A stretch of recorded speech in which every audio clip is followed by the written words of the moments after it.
Hello and welcome. My name is Aaron and this is the Thrive Life podcast, where I'm going to be sitting down and chatting with some pretty special people that have inspired me along my health journey. I hope these discussions can inform and inspire you along your journey, so please listen with an open heart and an open mind and enjoy the show. Thanks for tuning in.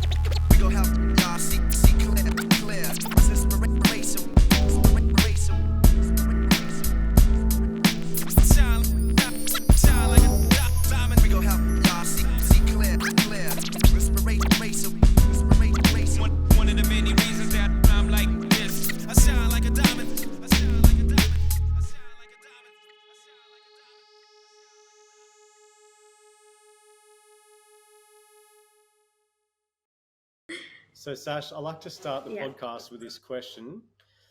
What's keeping you thriving and what is thriving in your life today? At the moment I've just been simplifying a lot of the things in my life. So that meant making some sacrifices, like moving into a van and just simplifying my the bills that I need to pay, basically, so I can free up more time to learn and to really be on the land and get out there and immerse myself in all things like wellness and mainly beekeeping environments where you can't really get that kind of education going to uni or mainstream education platforms. So I've been just really thriving in my environment, connecting with some amazing community and new people in the beekeeping realm, which is a vast world I'm learning. So it's really it's a potent time in my life, I feel. Yeah. So did you just moved up to Bellingen or? So I got an internship with this woman, Emily.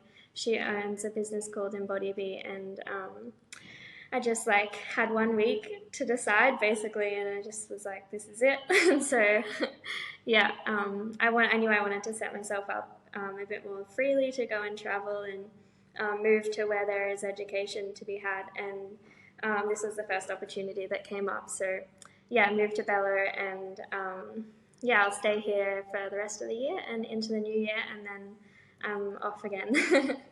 But yeah. Oh, awesome. So let's back it up before you move. Where did you grow up? And what was life like growing up as a grommet? It's a bit of a wild upbringing, but I did. I went to a couple of Steiner schools. The main one was a cute little Steiner school in Bega, and I just lucked out with the best teacher, and I was such an imagination-driven child. School wasn't my best achievement. I didn't thrive in the learning environment there, but going to a Steiner school kind of supported me in that creative way anyway. So I feel like I was dreaming a lot and kind of just, I don't know, living my best bush kid life. It was just me and my older sister, and mum was a single mum, so lots of feminine energy around growing up. And and then I kind of just spent a lot of time, I joined a dance company down in the Bega Valley called Fling Physical Theatre, and kind of travelled around in all my free time that wasn't at school. I was just with them, and I just danced and did gymnastics, and it was kind of my little escape from the wildness of life, and dedicated a lot of time to that, and that plays a big part in who I am today, I feel. So dance is more of a creative expression, and I feel like so much of that expression that I learned from the dance theatre plays into who I am today. And I think I've been just still definitely in my imaginative state of life. I don't think I'll ever leave this imaginative state of life. But I was a bit of a dreamer growing up. That's about it. Yeah, aren't we all? You've managed to keep it though. Mm-hmm. I always feel like I feel like a muggle next to Steiner students. Like you've gone to Hogwarts or something. I don't know. So it feels a bit like a dream world. Yeah, I remember when I went to a normal high school, like Catholic high school, and the one of my friends there, he would always like make fun of like the Steiner kids, saying, "Oh, you don't do learning, you don't do this, that," and then he went there because he became the school captain, so he had to like go and talk at the school to advocate for the high school, and he was like, he came back, he's like, "Oh my god, like I didn't realize it was like that. Like you have like um, uh, beautiful stained glass windows, and there was art everywhere." And he's like, "I had no clue. I'm so sorry. That's like the best way to go by school." And like, yeah, you didn't know. That's awesome. So what led you to the Yeah. bees, and is that like been something you've been doing your entire life, or did that come in later on? Um, yeah, well, I was in uni for like 2.5 years and I nearly finished my degree in psychology, but yeah, I kind of like took a break when it went online through COVID and just reassessed because I really didn't thrive in the online learning world. And yeah, in that time, I kind of did a lot of soul searching, and there was a lot of quietness and solitude and sitting with myself and my values and what I wanted in life. And I realized that none of that lined up with getting the degree. And yeah, pretty much. Um, yeah, and then kind of like a wild thing happened. And I had like this one week, and it was like a pretty solid week of my life. Like I'll always remember this week. And I got in contact with, I was just like chatting actually. I used to work at this cafe and I'm chatting to the local beekeeper, Laura, in Kiama. And then in that same week, I had a swarm of bees come and literally land on my doorstep. And so I called Laura because I was like, "Oh, she's a beekeeper. She'll know what to do." And I was like, "Laura, you've got to come. Like, we've got a swarm of bees. I don't know what to do." And from that point on, I basically, yeah, I've just been like, I interned with her for like maybe a year and just on and off. And then I got my own hives with her. And yeah, I just like got so hooked. It just ticked every single box for me. And I was in a time where I was like, I don't know what I'm going to do, and freaking out and feeling lost. And then, yeah, I knew I wanted to work with nature. And yeah, I'm really passionate about like health and wellness. And it just like, there's no box it doesn't tick for me. So I've just really, yeah, I think I've just taken it on and gone with it, and it's flowed really nicely so far. So I'll just keep doing that. Yeah. Yeah, how powerful for nature to literally come knocking at your doorstep. Yeah. Yeah, sometimes it's like it just happens. I think when you get really, really quiet, you just, I don't know, you kind of are forced to listen to your surrounds, and then things just drop in and you're like, "Oh my God, I know my purpose." Yeah, Mm. so it was a wild So week. did you start with like a beehive at your house, or? Yeah, just a backyard beehive. Um, yeah, pretty much just did that for. I'm into my third year now of beekeeping, so yeah, just looked after my own hive and learned as much as I could from that one hive for the first year and a bit. And yeah, I got to look into Laura's hives as well. She's more of a commercial, standard commercial beekeeper. So every now and then I'd get lucky enough and we'd go out and do a job with her. And yeah, yeah. I saw that you said to me that women make great beekeepers in particular. Why is that? Well, the beehive is female dominated, and there's no king bee. There's only a queen bee. So I don't know. I think there's something in that. And yeah, it's very like men make amazing beekeepers too, but there is something about a woman and a beehive. And yeah, in winter, all of the drone bees are male bees. They all get culled, and then it becomes a female only hive through winter because there's no purpose for the man anymore when there's nothing in that regard to do. No, yeah, no fertility needed. So they're just like they bunker down Savage. and kind of like cull anything that they don't need. Yeah, it's amazing. It's a whole world, but yeah, it's also just very feminine, soft work, and yeah, it's just like um, it's like intuition that tells me that. I don't know. I'm still learning, so No, yeah. for sure. Have you ever been stung? Yeah, this is a bit of a thing at the moment for me. Yeah, I was like stung a couple times in my first 2 years, and then yeah, since interning with Emily, I had my first day with her, all good, and then the second day, we went into the hives and had a full day of like deeply immersed in the bees. I had no suit on for the first half of the day because her bees are kept naturally, so they're very like docile and yeah, they're not out to sting you. They're really happy in their environment, so they're very calm, and you can really just like yeah immerse yourself. And so yeah, no suit. And then she has some hives that she's turning from commercial to more natural beekeeping, so they're a bit more aggressive. So we put our suits on for the last hives that we had to check, and right at the end, I was taking my suit off. We'd finished our work, and I got a little sting on my meridian finger. Um, yeah, and I had a like full blown allergic reaction. So my body's yeah built this wild sensitivity to bee venom, which is a really rare thing that can happen. And yeah, I'm allergic to bee venom now as a beekeeper, but yeah, we're kind of figuring it out. I'm not seeing it as a I'm not seeing it as a answer an end answer for me. So yeah. No, that's awesome. We'll come back to the bee venom. So let's talk a Yeah. little bit. You were talking about not using a suit and using a suit, or bees being aggressive and the other ones were chill. So what makes the difference of a calm beehive and aggressive? Mm.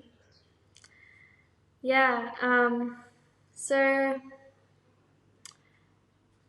I think it's the environment. It's what they have to protect. So I've been learning that when bees are in swarm, they sound aggressive because you'll see like tons and tons of bees when they're swarming, and then they'll gravitate towards a spot and they land, and then they start protecting their home. And when they're starting to protect their home, um, they might start laying larvae, and then that's something to protect.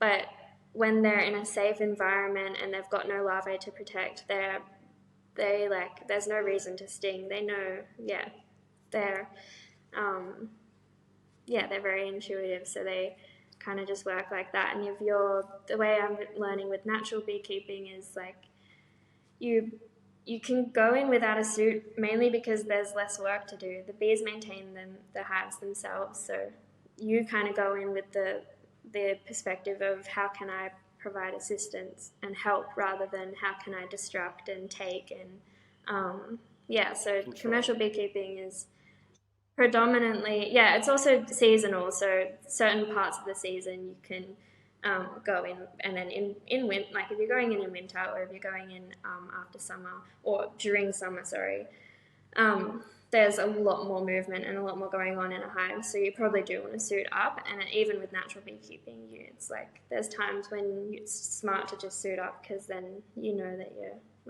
not going to get 17 stings, which would be not so great for anyone. um, but yeah, it depends on a lot of different things. But mainly that intention of when you're naturally beekeeping and you're going in, you're being intentional about your moves, and you're probably not going to open and inspect every single frame. You might open and see one frame and notice that there's brood on the outside layers, therefore there's no room to take honey, and so you just leave it, and that's it. It'll be like a 2-second check, and so yeah, you're not exposing the bees as often, I guess, as commercial. Yeah. Yeah. So what is the difference? Is there a different hive that they use that like between conventional and natural? Yeah. Yeah, there's like so many different kinds of hives. A commercial beehive is usually like you have your bottom brood box, and then you have your super, and your honey super is on the top, and then in between the super and the brood box you have your queen excluder, which separates the kind of coexistence between the whole entire hive. And then with natural beekeeping, it's common to see warrior beehives, or I've been learning about Kenyan top bar hives, which is like probably the most natural beehive beehive design, sorry, I've ever seen. Like it mimics the most natural possible beehive shape as you would in the wild, like if you were to see a wild bee swarm. Yeah, so there's tons of different types. Yeah. Yeah, and I've noticed like when it gets really hot, the commercial ones, all the bees hang outside because it gets too hot inside. But those natural ones, they all chill inside. The heat doesn't get to them. Is that a thing that Yeah, goes on as yeah. well? Yeah, yeah, they get pretty hot. Some are made from plastic, and there's even just like styrofoam ones. The heat's always different, but I think the wood ones, they usually dip in wax and it kind of coats the hive. And like, I'm assuming, yeah, the wood would be a lot more beneficial weather-wise. It's pretty hot here in summer, so um, yeah, yeah, it's a And thing. I think the bees actually come out of their hive and they'd sit on the outside and fan, and that cools the yeah, hive off. So there's ways that they manage, but it's better to support them if you're going to put them in a hive through the materials that yeah. you use. Yeah. Are you familiar with the Paul Stamets in his discovery with it's like a symbiotic relationship with a fungus that grows on the wood, which bees have their hives in? Wow. Tell me a bit about this. Okay, I'm just gonna take these headphones off because I'm getting a bit of lag. It's Is it distracting me. But yeah. okay? So Paul Stamets on psychedelic mushrooms discovered that there was a symbiotic relationship with the mushroom, like a fungus. That I'm not sure if it's varroamide or if it's like a different type of like insect that affects the bees. But he realized that the relationship with the fungus kept the mites down.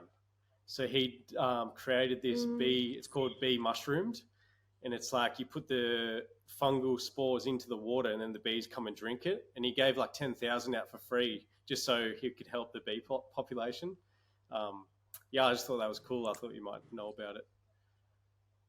Wow. Yeah, I've been learning how you can plant medicinal mushrooms, and the bees collect from mushrooms, which is something like I feel like I didn't learn from the more commercial style beekeeping, like people that I connected with, which is fine. Some people use like supplements, but they won't be.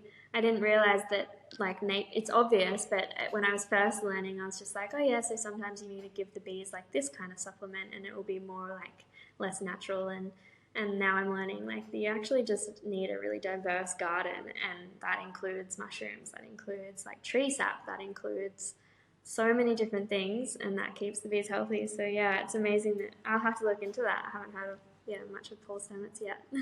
Yeah, cool. So do they like collect the spores and add it to their pollen or something like, or they just eat it? They just eat the mushrooms. Yeah, that's a really good question. I'm sure that they would. I don't know. They definitely would like use the spores, I reckon, and insert it in their honey, or like that's where their medicinal property, like their food and their medicine is mostly like propolis and honey. So I'm sure they would just store it in their honey. It would just be another thing that they'd collect and store. But yeah. Yeah. So what's your thoughts on the honey industry itself? Yeah. Lots of thoughts on this. Good um, or bad?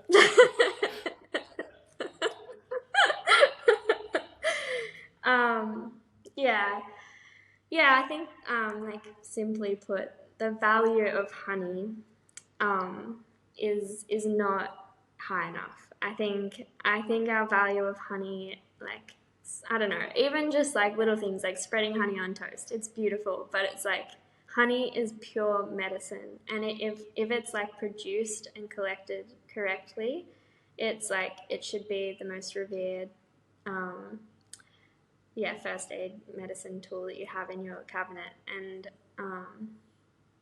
yeah, it's just not seen that way as much anymore. Even though, yeah, everyone knows that honey's great, and I don't know. I think it needs more love. I think we're missing a lot of how powerful having little tiny bits of honey a day, or when you're sick, or yeah, it's a simple little thing, but it's also just like so readily available to us that it's almost like yeah, when things are so available, it's and on a conveyor belt of mass production, and like it's always there. You can always get honey. It's like it's less special. So I think that's where we've lost like our um, our eyes for honey, and yeah.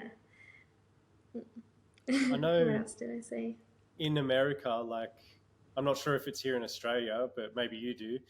In America, I know they like water a lot of the honey down with corn syrup and stuff. Do you know if that happens here in Australia? Oh, yeah, I've been reading some ancient philosophies around like the first people when they first came across like bees and the first beekeepers, and yeah, like punishment back in the day for it's honey adulteration they call it, and punishment back in the day is like cover the person's body in honey and let the bees sting that, like come and attack and take the honey off the body and sting that person to death, or like loss of an arm, or like very ancient like punishment. um, so yeah, I don't know. Today, these days, yeah, that happens actually more often than not, or even not the post production, but just like some like things like feeding the bees sugar for food, and then that obviously creates like a more sugar based honey. It's not natural honey anymore when you're feeding the bees like sugar bread or whatever. Yeah, Okay.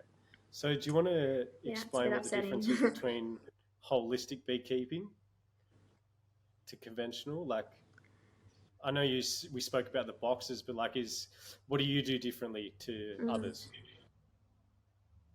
I'm learning that it's less about us and more about them. So, um, yeah, we have a lot of like needs, and human greed can get in the way. And um, yeah, natural beekeeping doesn't think about how much honey you can get to sell from your hive each year. Rather, it thinks about like the holistic perspective means yeah whole, so it's not just like the one goal of making money from. They say that beekeepers should never expect to make income from honey, like ever, never ever. Honey is like the last thing that should be on your mind. And yeah, beekeeping is really just holistic beekeeping is really just being the guardian, because yeah, we have European bees in Australia now. So if they're like they need to be managed and maintained because it's technically a pest, and if left alone, it messes up the environment for native Australian bees. So yeah, basically we're just like, or personally, I would love to just be a voice. Like I would love to keep my own hives one day, but at the moment, like being a holistic bee guardian means yeah, traveling around and spreading this news and learning and being a voice for the bees, because, yeah, in this world, sometimes we forget what's going on in nature and what we've done and how we've kind of like impacted the whole food industry and nature and how it harmoniously like exists. And so, yeah, now we have like roles that need to be filled. That means, yeah, like sticking up for the right way of doing things. And yeah, I guess that's what it means to me anyway. Yeah, cool. So it's sort of like Mm. in the regenerative space, like being a steward of the land, like being a steward of the beehive, right? Your aim is Mm. to help the land around you by more pollinators for the flowers and for your veggie garden, and then there's more diversity on the land, and then getting honey or money is just a bonus from that. Hey, yeah, it's Mm. pretty inspiring. Yeah, creating a lifestyle around it. It can look like many different things. Um, and yeah, the income can definitely come in different ways. You just need to be resourceful about like even just the information that can create like revenue if you want, because um, yeah, that's a human need, is understanding this information, and that's great. You can make money off that. But yeah, if it's impeding on the bee's life and you turn it into an income to from like the resources of the bees, then it's like yeah, that's where I feel like it gets a bit sticky. So, what would you consider medicinal honey? Mm. Yeah. Medicinal honey is honey that hasn't been altered in any way. So, and it's um, completely like filled with. You can taste it. So, like you could get honey 1 year from a beehive and taste it, and it will have a completely different taste to the honey the next year from that same beehive. And that's because the land is constantly changing and the bees are constantly collecting new things and adjusting their honey to the needs of the year. So depending on if there's a drought or if there's surplus of rain or so medicinal honey is constantly changing and completely untouched. Like your bees haven't been fed in any way. Um, yeah. Mm. Cool. Just one sec. There's a bit of echo coming back from your voice now for some reason. Did you change anything? Yeah. No, I didn't. But there's like there might be just people around. There's No, it's your voice. It's like delayed. Jim. Oh no.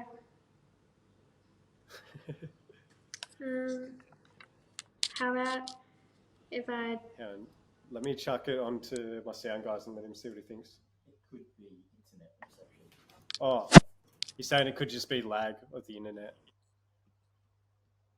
Okay. If I'm that sounds speaking better. now, how's that? Yeah, that's good. Yeah. Okay. Yeah. We'll just run. Yeah. through Let me that. know, So and we'll we're just like break for a second till it returns.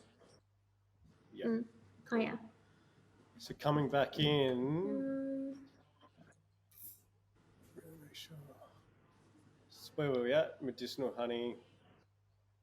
Okay, so bees fly in a 5 kilometer radius, right? Oh yeah. Yeah. So I guess that's another thing that affects the medicinal properties of honey is because they are collecting from the environment around them for up to 5 kilometers. They they might be sitting on land that doesn't have chemical use from like herbicides or pesticides or neonicotinoids. But they might be going to your neighbour's land and they might spray pesticides and herbicides. So it's really, really hard to. It's really hard these days to completely be reassured that your honey isn't being adulterated or not adulterated, but like isn't being tainted or affected by chemicals on the land.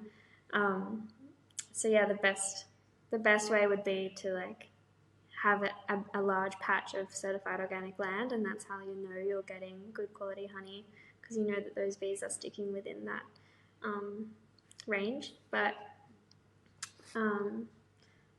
what else did I say about that?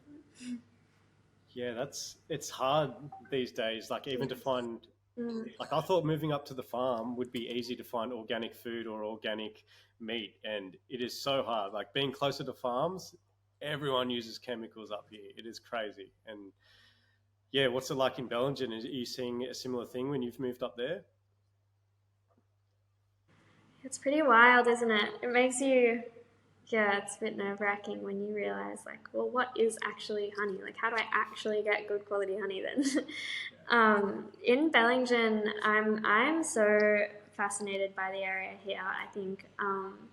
I think everyone, not everyone, but all the people I'm interacting with seem to be really on the same page, and that's what I was calling it as well, just being a young person and into farming.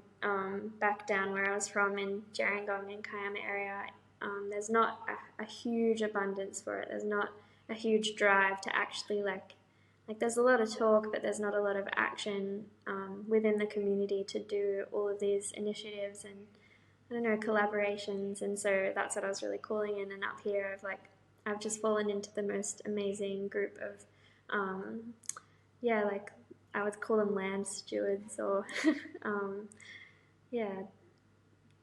there's this girl, Ayla, I've met. She's Emily's business partner at Embody Bee, and she's doing some like beautiful things with the land. She just has so much knowledge, and it's so potent here. Whereas, other areas I think it would be so hard, but Bellingen's definitely a heart for it. Yeah. Yeah, like I visited Belgium recently this year and can definitely feel that. It's got that good conscious community, but it's got action driven behind it. Yeah, it's Mm. beautiful. Yeah, everyone seems to be really on the same page, so it really helps like lift the collective. Yeah. Yeah, 100%. So you've got a product called, is it Body and Habits or Be in Yeah, that's Habits? the brand or the it's the creative thought process behind everything. Body and habits, yeah. Yeah, cool. So what is that? Honey? Is that's like a skin thing? Yeah, so with that I launched the propolis elixir, which is That's the it's one. actually just a hot. Yeah, yeah, the propolis elixir. Yeah, I started with that. It was an incentive to just like share the medicine of the beehive, and it's in a chocolate powder, so you can use it in smoothies. It's like a protein slash hot chocolate powder, but with raw cacao and propolis and cinnamon and ginger and yeah, yeah. I did that for the first like or the second year into my beekeeping, just to like kind of seed the ideas of thought of that what I was working on, and yeah, yeah, it was a really nice like kind of commitment to myself and what I wanted to do, and also proving to my mum, because she was so upset that I dropped out of uni, that she was like, "You have to do something," and I was like, "I promise I am." Yeah. So what is the propolis? What is that part of the beehive? Yeah, propolis is it's like I call it the veins of the earth. The bees collect it. It's tree sap, and then they coat it with their hive. They mix it with the enzymes in their belly, and then they regurgitate it, and it becomes this really sticky substance. They coat it on the mat of the hive before you enter, so that every bee that comes back home, it's got really high antifungal, antiviral properties. So the bees land on the mat and brush their feet off. I'm not kidding. They brush their feet off every single time before they enter back into the hive. And yeah, they say that inside a beehive is more sterile and clean than a hospital, like a mainstream hospital. So yeah, because of the propolis. So they coat their hive with it, and then they have an abundance of it unless they need it for medicine, and then that's when they'll use it. So they'll feed it to sick bees, and yeah, it's just got like all of the anti properties: antifungal, viral, microbial, bacterial, inflammatory, all those. Yeah. So the elixir you've made is like a immunity boosting sort of supplement. Yeah, yeah, it was catered towards that. Yeah. Well, it's exactly how I like to have my supplements in a smoothie. So I'll have to give it a go. Yeah, I'll have to send you some. Yeah, for sure. I saw it for sale down at All Good Things. One bottle left. I should have got it. Yeah, I know, because so that'll be my last batch for a little bit. So yeah, it's at All Good Things, or if you're in Berry, it's also down in a cute little store called Moss Nest. But yeah, unfortunately, now that I'm traveling and on the move a bit, just have to reshift and relook at things. Yeah. Hmm. So let's go back to the bee sting incident. How are you Mm. managing that? um, Are you nervous yeah, now or so nah? no, it's past. But yeah, when it first happened, I was in shock. It was a solid month of just crying.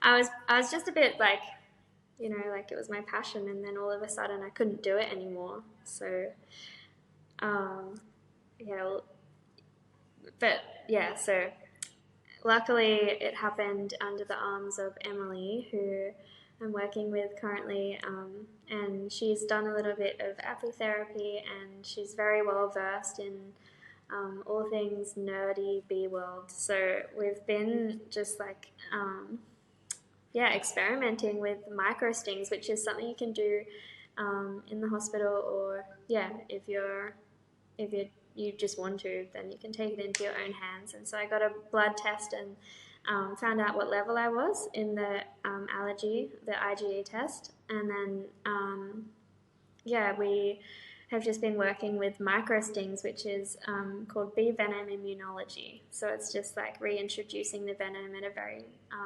small scale at a time and doing it like once, twice a week.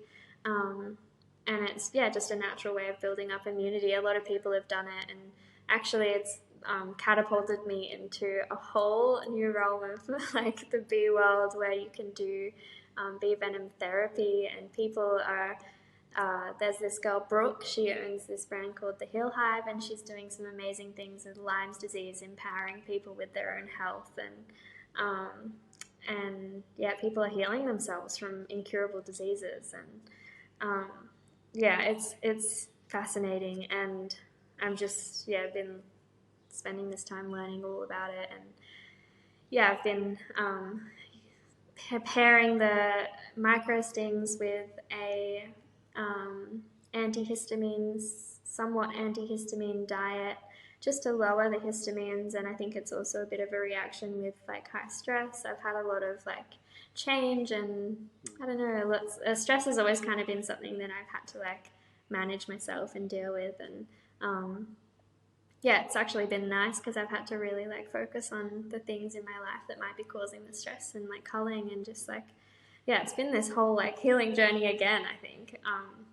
And so far I think we're up to sting number 5 or 6, and no like affirmative results yet, but either way I'm really stoked with what I'm learning, and my reactions each time have been minimal to the venom, so I'm feeling positive about it. So the micro stings, do they feel the same to just a normal sting, or is it like, is it as intense, or?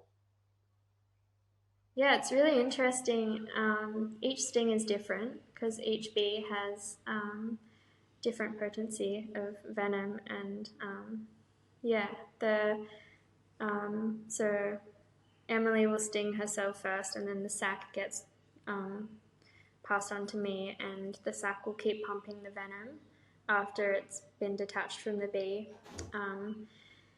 And it kind of just is like a tiny little like prick, and then just like a normal bee sting, it just swells a tiny bit around the area, but that's all it's been, and it hasn't like been painful at all, and there's been no like, when I had my reaction it was like a full body purge, whereas when I have the micro stings it's a really gentle little like, it's actually it's kind of addictive. It's a little high, and it's also like, there's something about the venom that it feels really renewing, and I don't know, we have all these ideologies in our minds built up around venom, and it's very, very different to snake venom. It's so different to the venom of any other animal. It's very unique. The protein in the venom called melatonin is, it's pretty fascinating. I'm still I won't speak too much on it because I'll probably say the wrong thing. I'm still learning a lot about melatonin and how it reacts with the body and the histamines and proteins in the body, but it's definitely feels very healing each time. Yeah, it's the bees have got the same venom as blue bottles, don't they? Blue bottles. I actually didn't know this. Really, I'm pretty sure. I could be sorry. wrong. You can get that if you need. Sorry, that'll turn off in a sec. We'll just cut it. It's fine. Okay, cool. Yeah. Oh, that's so super interesting. Sorry. Yeah, I'm pretty sure. Oh, there you go. Yeah. The blue bottle sting is like 10 times a bee sting, but it's the same venom. Could be wrong, but there's some info there. Yeah, okay, I'll look into it. Thank you. Melatonin, I think, is probably. Have you ever been? Somewhat common. Definitely stay out of the water if there's blue bottles, being allergic to them. Yeah, interesting. I'll have to go find out, actually. Don't find out. So let's talk a bit about varroa mite and the nastiness of that, because I feel like there was a lot of fuckery going on. Do you have any more insights for people that we're kind of just watching the news and taking it by that sort of standpoint. Do you have any other perspective or views? Yeah, the yeah, we're all right. There's some really, really amazing information on podcasts done with Simon Mulvaney. If you just look him up, he's from Save the Bees Australia, and he has, delved very deep. He's been doing like running court cases, and he's deep in the works of this. And yeah, he's a great resource. But the varroa mite, it's an interesting topic because it's not actually the mite itself that is the issue, it's the virus the mite carries. So not all beehives that have the mite have the virus, which is a really big point to make because none of that was being looked at when they were doing the euthanization of all the hives. So through that time, the DPI, the Department of Primary Industries, which is they overlook everything in beekeeping, like your beekeeper's registration goes through them, and each hive is registered with them as well. So they maintain and manage like they call pests of bees, or pests.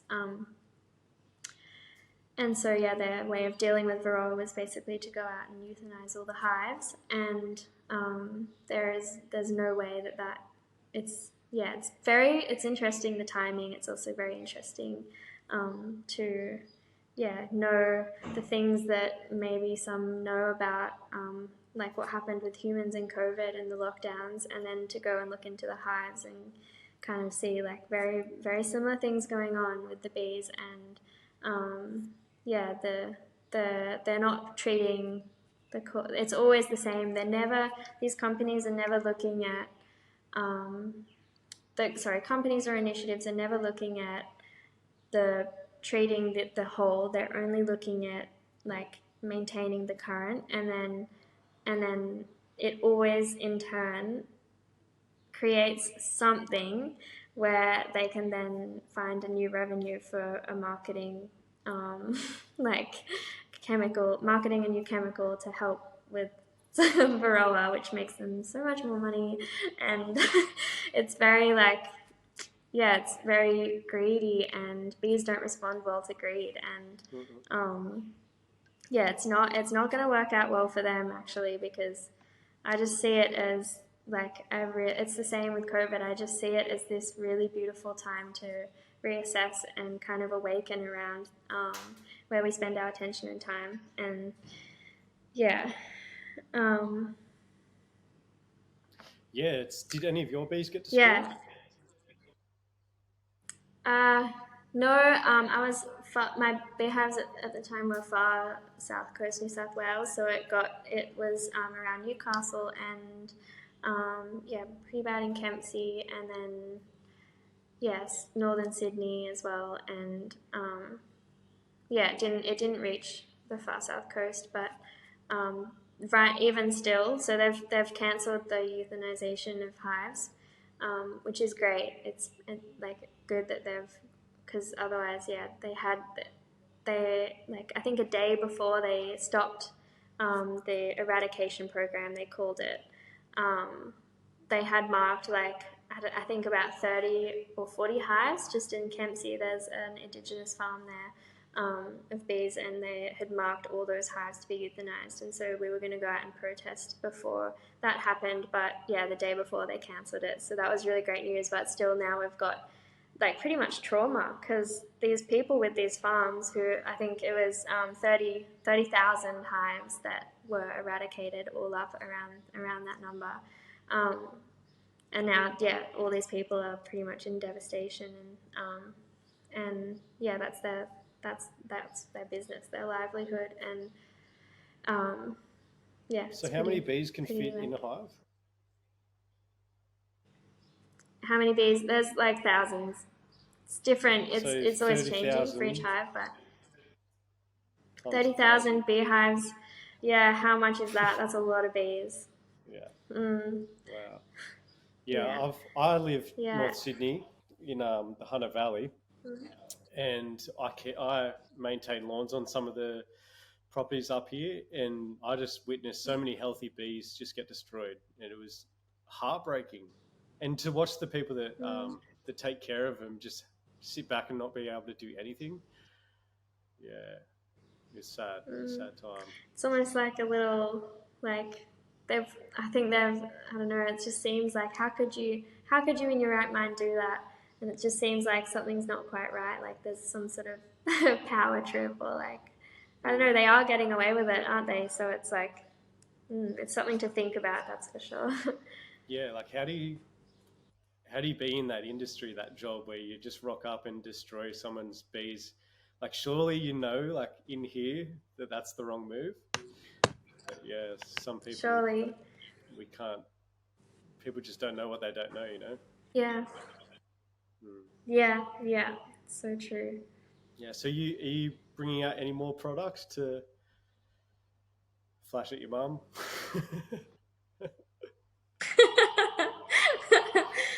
um, No, at the time I'm just really focusing on.